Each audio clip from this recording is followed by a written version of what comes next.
Hi folks, and welcome to day 4 of our reflections of Max Ehrmann's poem, A Prayer. Let me read the next section. Forbid that I should judge others, lest I condemn myself. Let me not follow the clamor of the world, but walk calmly in my path. Give me a few friends who will love me for what I am, and keep ever burning before my vagrant steps the kindly light of hope. Once again, great words from a great poet. And you will have realised by now that Max Ehrmann's poem is infused with biblical passages and Christian thought. So let's just go through this. Again, I'm going to divide it into 4. So the first part is this. Forbid that I should judge others, lest I condemn myself.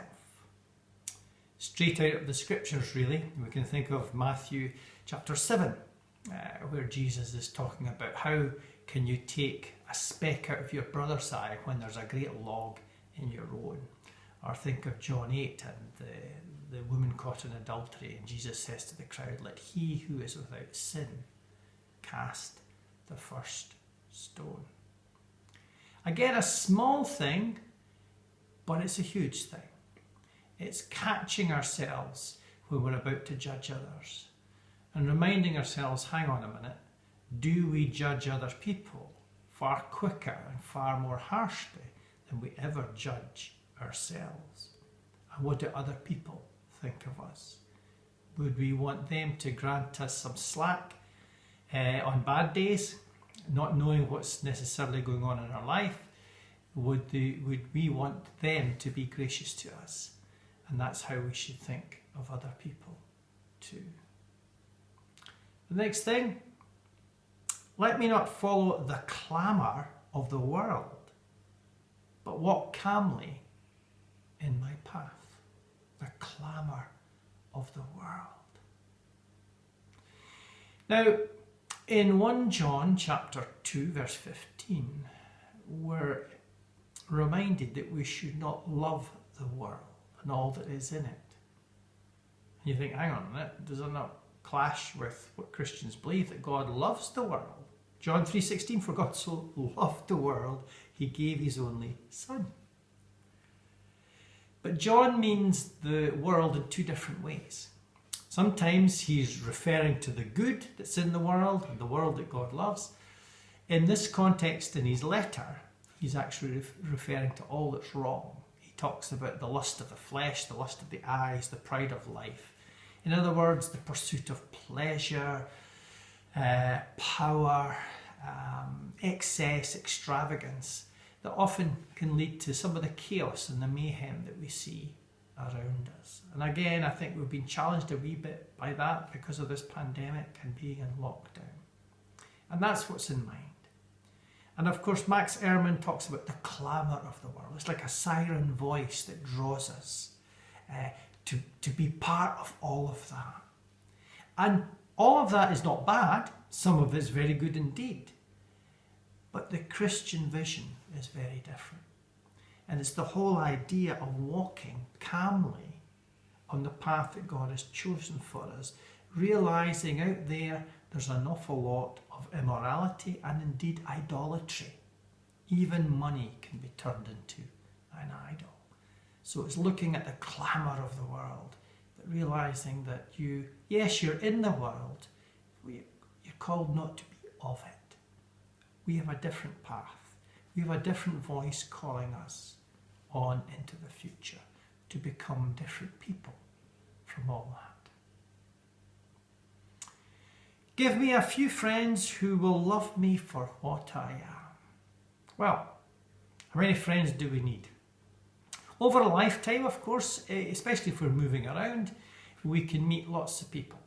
And sometimes friends are for a season. We get to know people, we see them a lot, then we move on or they move and we can lose touch. And there's nothing wrong with that. And then there's a handful of friends that will be in our lives over many, many years. But how many friends do we need? Jesus had the disciples as his friends, and they had each other on what was a difficult path for them.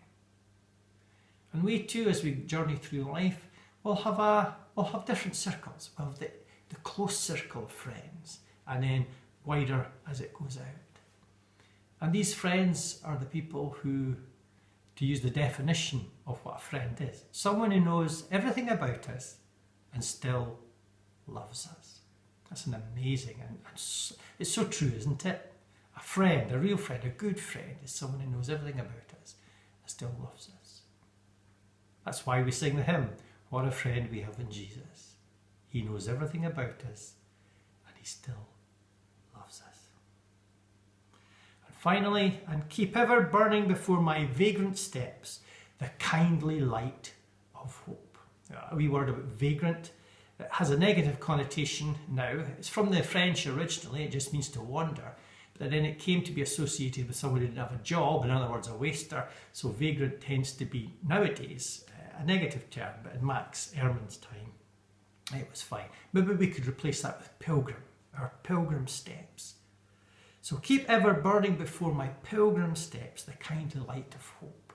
And the image I have here when I read these words is of someone returning home to the village, having been out, and it's dusk and the light is fading, but he sees in the distance the lights of the homestead or the farm or whatever, or the campfire, and you're returning from your wanderings and you see that light in the distance and you know that's the place that's home, that's the place that will be peace and security.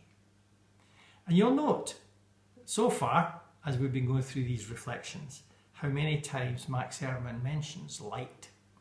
And here he mentions it again, the light of hope.